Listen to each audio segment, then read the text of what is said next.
Bismillahirrahmanirrahim. Assalamualaikum warahmatullahi wabarakatuh.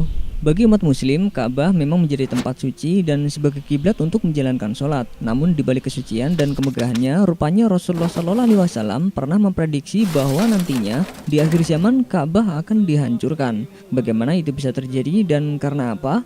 Sebelumnya tekan tombol subscribe dan nyalakan loncengnya. Bagikan video ini ke teman dan keluarga kalian karena sebaik-baik kalian adalah orang yang mempelajari Al-Quran kemudian mengajarkannya kepada orang lain. Satu lagi, simak video ini sampai selesai biar nggak salah paham. Seperti yang kita ketahui, Ka'bah yang dibangun oleh Nabi Ibrahim dan Ismail alaihissalam saat ini masih dijadikan Allah Subhanahu wa taala sebagai kiblat kaum muslim dari seluruh penjuru dunia. Namun bukan berarti kaum muslim menyembah Ka'bah, melainkan hal itu hanyalah sebagai simbol agar seluruh umat muslim di dunia menghadap ke arah yang sama dan dalam hatinya hanya tertuju pada Allah Subhanahu wa taala. Karena dianggap tempat yang suci, bahkan Ka'bah selalu dijaga ketat oleh Allah Subhanahu wa taala sebagaimana Allah berfirman, "Dan apakah mereka tidak memperhatikan bahwa sesungguhnya kami telah menjadikan negeri mereka tanah suci yang aman." Quran surat Al-Ankabut ayat 67. Dan siapa yang bermaksud di dalamnya melakukan kejahatan secara dolim, niscaya akan kami rasakan kepadanya sebagian siksa yang pedih. Quran surat Al-Hajj ayat 25. Hal itu pernah dibuktikan ketika pasukan gajah berusaha untuk menghancurkan Ka'bah. Dengan kebesaran Allah Subhanahu wa taala, pasukan gajah itu pun gagal untuk menghancurkan Ka'bah. Apakah kamu tidak memperhatikan bagaimana Tuhanmu telah bertindak terhadap tentara bergajah? Bukankah Dia telah menjadikan tipu daya mereka untuk menghancurkan Ka'bah itu sia-sia? Dan Dia mengirimkan kepada mereka burung yang berbondong-bondong yang melempari mereka dengan batu yang berasal dari tanah yang terbakar. Lalu Dia menjadikan mereka seperti daun-daun yang dimakan ulat. Quran surat Al-Fil ayat 1-5. Kita sudah banyak yang tahu tentang tanda-tanda akan datangnya hari kiamat. Selain kemunculan Dajjal dan Nabi Isa alaihissalam, pada suatu saat nanti juga akan datang seseorang yang akan menghancurkan Ka'bah. Nabi telah memberi isyarat bahwa kelak Ka'bah akan dinistakan justru oleh mereka yang berkiblat ke Ka'bah itu sendiri. Abu Hurairah radhiyallahu anhu meriwayatkan bahwa Rasulullah SAW bersabda, kelak akan ada seseorang yang dibaiat di antara rukun dan makom Ibrahim, dan tidak akan yang menistakan Ka'bah kecuali orang-orang yang memilikinya. Apabila mereka sudah menistakannya, maka jangan ditanyakan lagi tentang kehancuran bangsa Arab. Kemudian bangsa Habasyah akan datang untuk menghancurkan Ka'bah. Akibatnya setelah itu Ka'bah tidak akan pernah dibangun lagi selamanya. Bangsa Habasyah inilah yang akan mengeluarkan harta terpendam dalam Ka'bah. Hadis riwayat Ahmad dengan sanad yang sahih. Nabi Muhammad SAW pernah memprediksi jika suatu saat nanti, tepatnya di akhir zaman, Ka'bah yang dianggap suci justru harus dihancurkan oleh seseorang yang bernama Dzulqarnain. Dzulqarnain adalah nama sebuah gelar yang artinya si pemilik dua betis yang kecil. Dari Abdullah bin Amru pernah mendengar Rasulullah SAW bersabda, Ka'bah itu dirusak oleh Dzulqarnain dari Habasyah atau Ethiopia. Dicopotinya perhiasan Ka'bah dan dilepas kiswahnya. Seolah-olah aku menyaksikan Dzulqarnain itu orang berbadan kecil yang botak. Agak bengkok pergelangan kakinya, ia menghantam Ka'bah dengan sekop dan linggisnya. Hadis riwayat Ahmad. Sebagaimana juga telah ditegaskan dalam kitab Sahih Bukhari dan Muslim dari Abu Hurairah radhiyallahu anhu bahwa Rasulullah SAW bersabda, Ka'bah itu dihancurkan oleh Dzulqarnain dari Habasyah atau Ethiopia. Hadis riwayat Bukhari dan Muslim.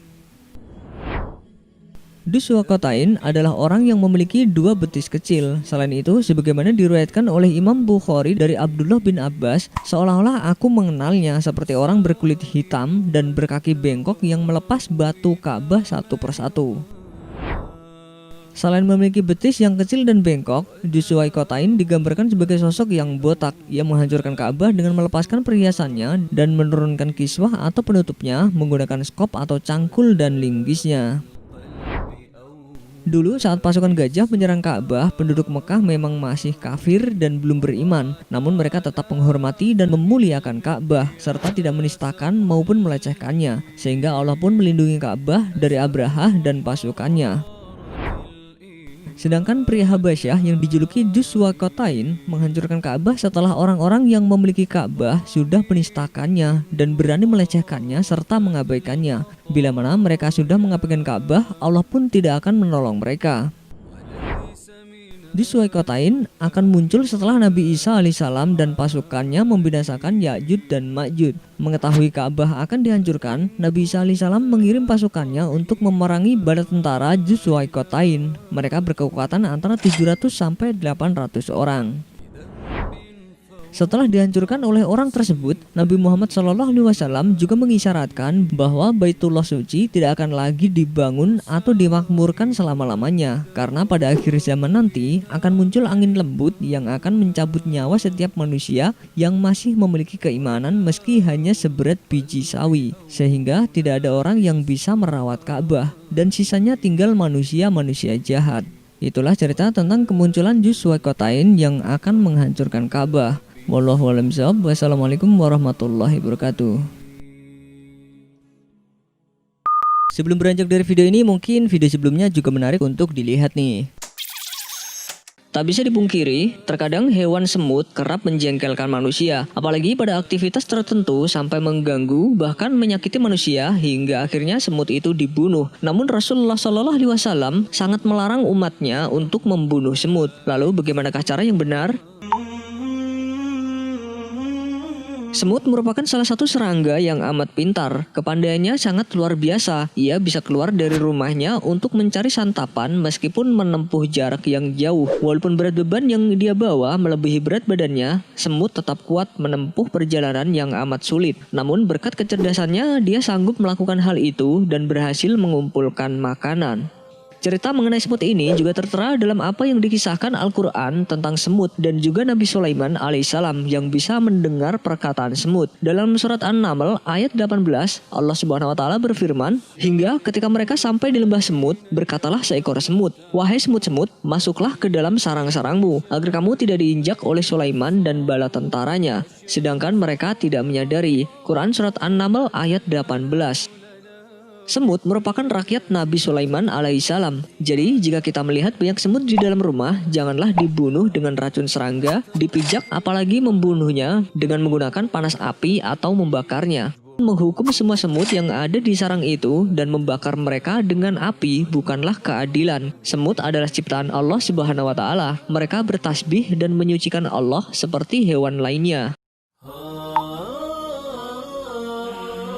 Manusia tidak boleh membunuh semut, sebagaimana tidak boleh membunuh binatang lain kecuali hewan yang menyerang dan mengganggu. Dalam sebuah hadis terdapat larangan membunuh semut, tawon dan burung hudhud serta burung surat. Dari Ibnu Abbas radhiyallahu anhu, ia berkata, Nabi SAW melarang membunuh 4 hewan: semut, lebah, burung hudhud, dan burung surat. Hadis riwayat Abu Daud. Kisah terpuji seputar semut banyak sekali yang bisa kita jadikan pelajaran. Oleh karena itu, Rasulullah SAW melarang kita membunuh hewan kecil ini. Keistimewaan lain dari semut adalah makhluk Allah yang satu ini tidak pernah tidur, senantiasa bekerja dan senantiasa berzikir. Termasuk kecerdasan semut juga adalah ia mengetahui bahwa Allah, Tuhan mereka, berada di atas langit dan di atas arsy. Abu Hurairah meriwayatkan bahwa Rasulullah SAW pernah bersabda, suatu ketika Sulaiman keluar untuk mencari minum. Ia lalu melihat seekor semut terbaring terbalik dengan mengangkat kaki-kakinya ke langit dan mengucapkan, "Ya Allah, sesungguhnya kami adalah makhluk dari makhlukmu. Kami tidak dapat hidup tanpa pemberian minummu." Nabi Sulaiman pun berkata, "Kembalilah kalian, sesungguhnya kalian telah diberi minum berkat doa selain kalian." Hadis riwayat Ahmad. Lalu jika kita dipenuhi semut, tentu kita akan terasa terganggu. Bagaimanakah cara yang tepat yang mungkin bisa kita terapkan agar semut-semut pergi dari rumah kita? Caranya mudah saja. Jika kita melihat banyak semut di dalam rumah, jangan dibunuh dengan racun serangga atau bahkan dibakar. Tapi tegurlah semut itu untuk berpindah dengan kalimat, "Assalamualaikum rakyat Nabi Sulaiman, ini rumahku karena aku ingin membersihkan tempat yang menjadi rumahmu. Kamu adalah makhluk Allah, buatlah sarangmu di luar rumahku agar kamu selamat." Memang terdengar lucu atau konyol untuk kita praktikan, namun dengan seizin Allah dan niat kita untuk menghormati sesama makhluk ciptaannya, insya Allah tidak lama semut-semut itu akan berpindah tempat dan pergi dari rumah kita. Dalam sebuah riwayat disebutkan dari Abdullah bin Mas'ud radhiyallahu anhu, ia berkata, kami pernah bersama Rasulullah Shallallahu Alaihi Wasallam melewati sebuah sarang semut yang telah terbakar. Lalu Nabi marah dan bersabda, sesungguhnya tidak patut bagi manusia untuk menyiksa dengan siksaan Allah. Hadis riwayat Ahmad dan An-Nasa'i. Maksud dari menyiksa dengan siksaan Allah adalah menyiksa dengan api, karena api adalah kepunyaan Allah Subhanahu wa taala. Seperti dijelaskan dalam hadis berikut ini. Dari Hamzah bin Amr Al-Aslami, beliau bercerita bahwa Rasulullah Shallallahu alaihi wasallam pernah mengutusnya bersama pasukan perang. Ketika hendak berangkat, Nabi Shallallahu alaihi wasallam berpesan, "Jika kalian menjumpai si A, bakarlah dia dengan api." Kemudian aku berangkat, lalu beliau memanggilku dan aku kembali, dan beliau berpesan, "Jika kalian menangkap si A, bunuhlah dan jangan kalian bakar, karena tidak boleh menyiksa dengan api kecuali Tuhannya api, yaitu Allah." Hadis riwayat Abu Daud yang disahihkan oleh Al-Albani. Wallahu a'lam bishawab. Wassalamualaikum warahmatullahi wabarakatuh.